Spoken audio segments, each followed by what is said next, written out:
Assalamualaikum students, welcome again back to my channel Nursing Ventures. I hope you all are fine.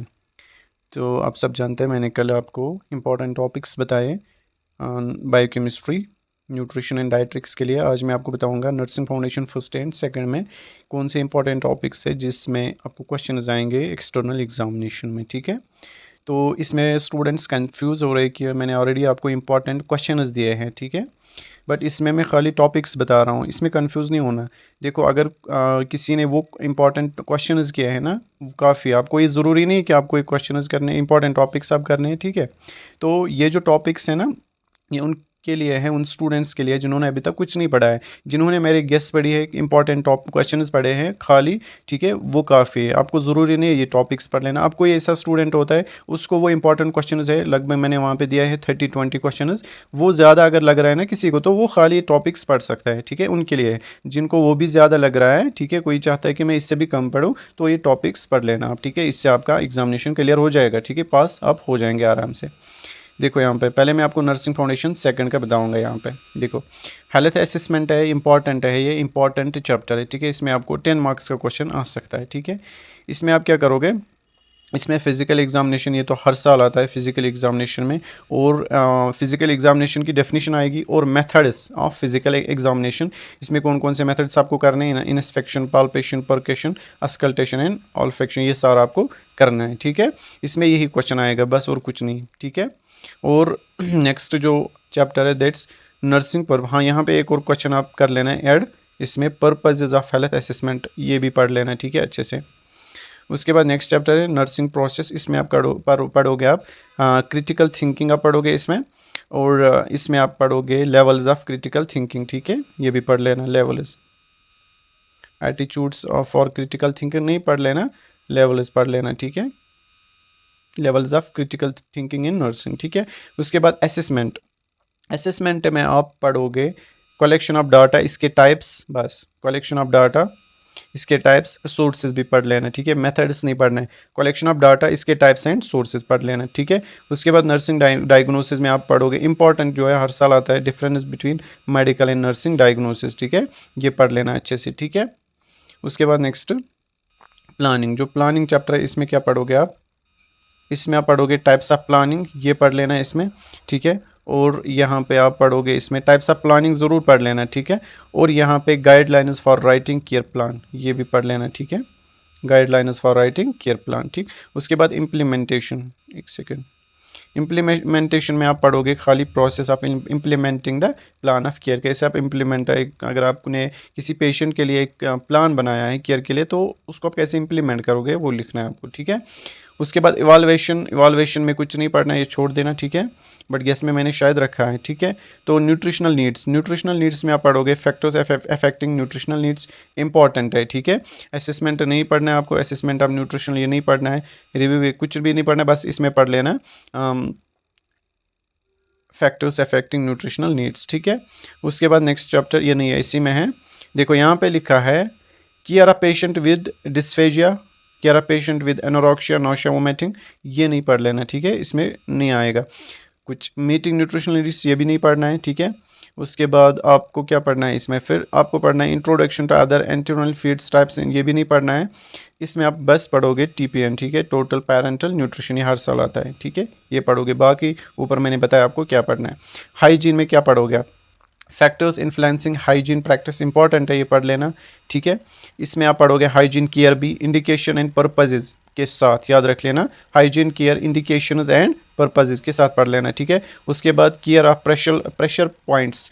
ठीक है, care of pressure points, ये भी पढ़ लेना आप। प्रेशर अल्सर्स पढ़ लेना, इसके काजेज, स्टेजेस, मैनिफेस्टेशन, मतलब हो गया साइनस एंड सिम्टम्स, ये नहीं पढ़ लेना। प्रेशर अल्सर में क्या पढ़ोगे आप, एक तो आप काजेज पढ़ोगे, याद रख लेना। ठीक है, इसमें आप और स्टेजेस पढ़ोगे, बट मैनिफेस्टेशन जो इसके causes, sorry sinus and symptoms, वो नहीं पढ़ लेना। ठीक है, और उसके बाद यहाँ दिया है इसने केयर भी एंड प्रिवेंशन, ये भी नहीं पढ़ना, बस काजेज एंड स्टेजेस पढ़ लेना। ठीक है, उसके बाद पेरिनियल केयर, ये पढ़ लेना, ये इंपॉर्टेंट है। ठीक है, ये पढ़ लेना अच्छे से, इस साल आ जाएगा। ठीक, पेरिनियल केयर या मेटल केयर। ठीक है, उसके बाद एलिमिनेशन नीड्स, इसमें आप क्या पढ़ोगे, एलिमिनेशन नीड्स में आप पढ़ोगे कंपोजिशन नहीं पढ़ लेना, इसमें आप पढ़ोगे urine elimination and bowel elimination, दोनों पढ़ लेना, यूरिन कैसे एलिमिनेट होता है उसका मैकेनिज्म, उसके बाद बाउल वो कैसे एलिमिनेट होता है वो भी पढ़ लेना, ठीक है। और characteristics of urine and faeces ये पढ़ लेना, यूरिन और फीसिस दोनों का पढ़ लेना कैरेक्टरिस्टिक्स, ठीक है। उसके बाद आप पढ़ोगे फैक्टर्स इन्फ्लुएंसिंग यूरिनेशन नहीं पढ़ना है, बाकी कुछ नहीं, बस आप कैरेक्टरिस्टिक्स पढ़ लेना और मैकेनिज्म ऑफ यूरिन, ये यूरिन एलिमिनेशन और बाउल एलिमिनेशन, ठीक है। वहाँ पे आ जाएगा आपको फिजियोलॉजी ऑफ बाउल एलिमिनेशन, यही होता है ना कैसे मतलब ये एलिमिनेट होता है, ठीक है, फिजियोलॉजी पढ़नी है। और मैंने आपको बोला characteristics of faeces and urine, ठीक है, ये भी पढ़ लेना। फैक्टर्स नहीं पढ़ लेना आप, ठीक है, अल्ट्रेशन नहीं पढ़ लेना। एनीमास, हाँ इनमें से 2 मार्क्स का आ सकता है, कोई एनीमा आ सकता है ये पढ़ लेना, स्पॉजिटरी आ सकता है, ठीक है, ये दोनों पढ़ लेना अच्छे से, 2 मार्क्स के आ सकते हैं। Care of patient with ostomies bowel diversion procedure ये नहीं पढ़ लेना, इसको छोड़ देना, ठीक है। नेक्स्ट है डायग्नोस्टिक टेस्ट्स, इसमें आप पढ़ोगे सीबीसी कंप्लीट ब्लड काउंट, ठीक है, इस पे और पढ़ोगे आप एलएफटी, ये आपने बायोकेमिस्ट्री में पढ़ा होता है बट देखो आपको मैच हो रहा है ना उसके साथ, तो ये पढ़ लेना वहाँ पे भी, ठीक है, सीबीसी एंड एलएफटी, ठीक है। उसके बाद उसके बाद क्या पढ़ोगे आप, योर स्टूल या रूटीन एग्जामिनेशन ये भी नहीं पढ़ना। टेस्ट्स में आप पढ़ोगे CBC complete blood count, LFT, KFT, ये आपने कहाँ पे पढ़ा होता है बायोकेमिस्ट्री में, ठीक है, या इससे आपको इजी हो जाएगा। उसके बाद ऑक्सीजनेशन नीड्स, इसमें आप पढ़ोगे review of cardiovascular and respiratory physiology ये नहीं पढ़ लेना, ये पढ़ लेना, ठीक है। फैक्टर्स अफेक्टिंग रेस्पिरेटरी फंक्शनिंग ये पढ़ लेना इसमें बस, ठीक है। उसके बाद डिफ्यूजन ऑक्सीजन ट्रांसपोर्ट, इसमें आप पढ़ोगे ऑक्सीजन एडमिनिस्ट्रेशन ये पढ़ लेना अच्छे से, ठीक है। ऑक्सीजन एडमिनिस्ट्रेशन में इसमें क्या पढ़ना है आपको, देखो ऑक्सीजन एडमिनिस्ट्रेशन कैसे हम एडमिनिस्टर करते हैं ऑक्सीजन, किसके थ्रू, मास्क किसके थ्रू, ठीक है, नेजल कैनुला के थ्रू, बहुत सारे होते हैं, ठीक है, तो उनके थ्रू आपको यही पढ़ लेना है, ठीक है। उसके बाद केयर ऑफ चेस्ट ड्रेनेज, ठीक है, इसमें ये पढ़ लेना अच्छे से, केयर ऑफ चेस्ट ड्रेनेज, इसमें आप प्रिंसिपल्स भी पढ़ना और पर्पजेज भी, ठीक है। उसके बाद पल्स ऑक्सीमेट्री ये पढ़ लेना अच्छे से। Factors affecting measurement of oxygen saturation using pulse oximeter ये भी इसी के साथ पढ़ लेना। पल्स ऑक्सीमीट्री ये 2 मार्क्स का क्वेश्चन आ सकता है, ठीक है। उसके बाद next fluid electrolyte and acid base balance, देखो ये आपने बायोकेमिस्ट्री में पढ़ा होता है, इसमें आप पढ़ोगे डिस्टर्बेंसेज इन फ्लूइड वॉल्यूम, इसमें आप पढ़ोगे हाइपोवोल्यूमिया और एडीमिया पढ़ोगे, ठीक है। फैक्टर्स अफेक्टिंग ये पढ़ लेना, factors affecting fluid electrolyte and acid base balance ये आप पढ़ लेना, और हाइपोवोल्यूमिया और पढ़ोगे आप एडीमा, ठीक है। उसके बाद नेक्स्ट और क्या पढ़ोगे आप, मेटाबॉलिक एसिडोज ये सारा आपने पढ़ा है, कहाँ पे बायोकेमिस्ट्री में मैंने पढ़ाया है, आप देख लेना अच्छे से, मैंने आपको समझाया है, ठीक है। मेटाबॉलिक एसिडोसिस क्या होता है ये इंपॉर्टेंट है, तभी आपको ABG रिपोर्ट पढ़ना आएगा, ठीक है, जब आपने ये डिजीजेज पढ़े होंगे, ठीक है। उसके बाद नेक्स्ट टाइप्स ऑफ, हाँ यहाँ पे calculation for making IV fluid plan ये नहीं पढ़ लेना। Complication of IV fluid therapy ये पढ़ लेना, ठीक है, complication of IV fluid therapy पढ़ लेना, और टाइप्स ऑफ IV फ्लूइड्स भी पढ़ लेना आप, ठीक है। उसके बाद नेक्स्ट, हाँ हो गया फर्स्ट, सेकंड पार्ट आपका नहीं अभी और है। एडमिनिस्ट्रेशन ऑफ मेडिकेशन, इसमें क्या पढ़ोगे आप, देखो ये आपको फार्माकोलॉजी में पढ़ना है, इसमें आपको यहाँ पे ऐसे क्वेश्चंस नहीं आएंगे, मैंने आपको बोला था यहाँ पे डिफरेंस बिटवीन फार्माकोडायनामिक्स पढ़ लेना, ठीक है, एंड फार्माकोकाइनेटिक्स ये पढ़ लेना बस, ठीक है। और पढ़ोगे आप इसमें प्रिंसिपल्स या बोलेंगे 10 राइट्स ऑफ मेडिकेशन एडमिनिस्ट्रेशन, ठीक है, एक सेकंड, यहाँ पे 10 rights of medication administration important है, ये 2 मार्क्स का आ जाएगा, ठीक है। उसके बाद routes of administration, routes of drug administration मतलब कौन कौन सा रूट है, ऑरल होता है, ठीक है, IV होता है, इंट्रावीनस होता है, इंट्रामस्कुलर होता है, इंट्राडर्मल होता है, सबक्यूटेनस होता है, सबलिंगुअल होता है, बहुत सारे रूट्स होते हैं, ये पढ़ लेना आप, ठीक है। उसके बाद टाइप्स ऑफ वायरस ये नहीं पढ़ लेना, बाकी इसमें कुछ नहीं पढ़ना, हाँ ये पढ़ लेना इसमें जो मैंने अभी बोला, ये ना रूट्स ऑफ एडमिनिस्ट्रेशन, ठीक है। उसके बाद नेक्स्ट आप पढ़ोगे इसमें बाकी कुछ नहीं आता है, ठीक है, बस वही routes of drug administration. Sensory needs में क्या पढ़ोगे आप, एरोजल मैकेनिज्म पढ़ लेना अच्छे से, फैक्टर्स अफेक्टिंग सेंसरी फंक्शन ये पढ़ लेना, ठीक है, अच्छे से पढ़ लेना। और यहाँ पे जो इंपॉर्टेंट जो चैप्टर है that's the care of unconscious patient, ये हर साल आता है, ठीक है। अगर 5 मार्क्स का आया ना इसी में से आएगा, केयर ऑफ अनकॉन्शियस पेशेंट में आपको आएगा डेफिनेशन, वर्ड्स डिफाइन अनकॉन्शियस, इसकी डेफिनेशन, इसके काजेज आएंगे और रिस्क फैक्टर्स इसके आएंगे। और यहाँ पे इंपॉर्टेंट जो है that's the care of patient with unconscious, मतलब आप कैसे उसको केयर करोगे, ठीक है, केयर ऑफ अनकॉन्शियस पेशेंट्स ये आपको आएगा, कैसे आपको केयर पढ़ लेना है अच्छे से। देखो डेफिनेशन हो गया अलग, काजेज हो गया अलग, रिस्क फैक्टर्स हो गया अलग, पैथोफिजियोलॉजी हो गया अलग, फिर केयर कैसे करना उसको वो भी पढ़ लेना, ठीक है। उसके बाद care of terminally ill death and dying, इसमें आप पढ़ोगे ग्रीफ पढ़ोगे, इसमें आप ब्रेवमेंट एंड मॉर्निंग, ठीक है। ये पढ़ोगे आप। उसके बाद types of grief purpose response, ये नहीं पढ़ना आप, अब पढ़ लेना theories of grief and loss, ठीक है। Theories of grief and loss, इसमें आप पढ़ोगे कुबलर रॉस थ्योरीज, ठीक है। उसके बाद आप पढ़ोगे 5 स्टेज ऑफ डाइंग, ये पढ़ लेना इंपॉर्टेंट है, ठीक है। उसके बाद आप पढ़ोगे डेथ की डेफिनेशन, ठीक है, बस डेथ की डेफिनेशन पढ़ लेना। इसमें आपको टाइप्स पढ़ने हैं, एक ब्रेन और सर्कुलेटरी डेथ्स, अगर इनको भी नज़र दोगे ठीक है तो ठीक है, अगर नहीं तो कोई मसला नहीं, बट डेथ की डेफिनेशन याद रख लेना, ठीक है। और साइंस ऑफ इम्पेंडिंग डेथ, ये भी पढ़ लेना अच्छे से, ठीक। उसके बाद नेक्स्ट ऑटोप्सी, ये पढ़ लेना इसमें, ठीक है। ऑटोप्सी इसमें बहुत सारा सिलेबस है, ठीक है। उसके बाद साइकोलॉजिकल, ये कुछ भी नहीं, इसमें कुछ नहीं पढ़ना बस, ठीक है।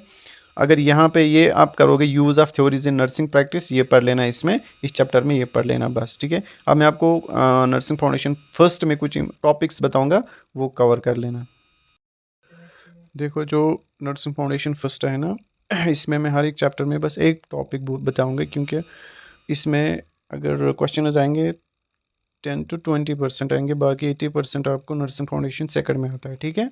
तो इस पे अगर आप उतना फोकस नहीं करोगे कोई मसला नहीं है, फोकस आप करोगे जो मैंने दिया है इंपॉर्टेंट टॉपिक्स उन पे, ठीक है। इसमें मैं कुछ थोड़ा सा कुछ टॉपिक्स बताऊंगा, वो आप पढ़ लेना। इसमें आप पढ़ोगे डेफिनेशन ऑफ हेल्थ, ठीक है, और डायमेंशंस ऑफ हेल्थ पढ़ोगे, और पढ़ोगे आप मास्लोज हायरार्चिकल ऑफ नीड्स, जिसको हम थ्योरी भी कहते हैं, ठीक है, ये पढ़ लेना आप इस चैप्टर में, ठीक है।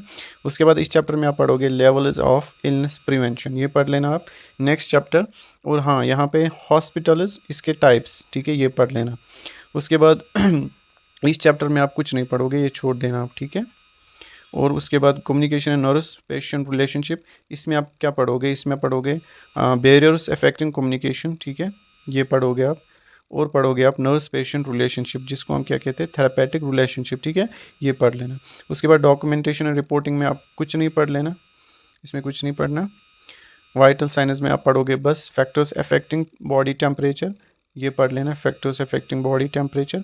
और पढ़ोगे आप इसमें आता है 2 मार्क्स का क्वेश्चन, इसमें डेफिनेशन याद रख लेना, फेवर या जिसको हम पायरोक्सिक कहते हैं, इसकी डेफिनेशन याद रख लेना, इसकी काजेज एंड स्टेजेस, ये टॉपिक पढ़ लेना, ठीक है इसमें। और टाइप्स भी पढ़ लेना, टाइप्स ऑफ फेवर क्या क्या होता है, ठीक है।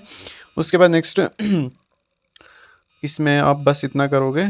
और यहाँ पे इक्विपमेंट एंड लिनन, इसमें आप कुछ नहीं पढ़ोगे। Introduction to infection control in clinical setting infection, इसमें भी आप कुछ नहीं पढ़ोगे, ठीक है। उसके बाद बायो मेडिकल वेस्ट मैनेजमेंट, इसमें पढ़ लेना आप जो बायो मेडिकल वेस्ट मैनेजमेंट है ना, उसको हम कैसे सेग्रीगेट करते हैं, ठीक है। मतलब ये टॉपिक्स पढ़ लेना, वेस्ट सेग्रीगेशन पढ़ लेना अच्छे से, ठीक है, कैसे हम इनको सेग्रीगेट मतलब करते हैं ना, उन डस्टबिन को डिफरेंट कलर ऑफ डस्टबिन होते हैं, उनमें हम सेग्रीगेट करते हैं, वो पढ़ लेना कैसे करते हैं। उसके बाद comfort rest and sleep and pan, इसमें आप पढ़ोगे फैक्टर्स इन्फ्लुएंसिंग कंफर्ट बस, ठीक है। उसके बाद नेक्स्ट इसमें आप इतना ही पढ़ोगे। और promoting safety in health care environment, इसमें आप पढ़ोगे role of nurse in providing safe and clean environment, बस ये पढ़ना, ठीक है। Next chapter hospital admission and discharge, इसमें कुछ नहीं आएगा, ये भी नहीं पढ़ना। मोर्टिलिटी एंड मॉर्बिडिटी, ठीक है, इसमें भी आप कुछ नहीं पढ़ोगे। और उसके बाद नेक्स्ट पेशेंट एजुकेशन, इसमें भी कुछ नहीं आएगा। फर्स्ट एड में आप पढ़ोगे फर्स्ट एड मैनेजमेंट, ये पढ़ोगे आप कैसे मैनेज करते हैं, ठीक है। फर्स्ट एड इसकी डेफिनेशन याद रख लेना, और मैनेजमेंट, ठीक है, बस इतना ही तो हो गया हमारा नर्सिंग फाउंडेशन फर्स्ट भी ख़त्म, ठीक है। ये इंपॉर्टेंट टॉपिक्स कर लेना इन दोनों में से, जिसको पास करना होगा, आप जिसको अच्छे खासे पॉइंट्स लाने होंगे, वो एक तो मेरे इंपॉर्टेंट क्वेश्चंस करेगा, ठीक है। और अगर उसको कुछ लगता है उसके बगैर भी कोई टॉपिक इंपॉर्टेंट, वो भी कर लेना, ठीक है। मिलते हैं नेक्स्ट वीडियो में, तब तक के लिए अल्लाह हाफिज़।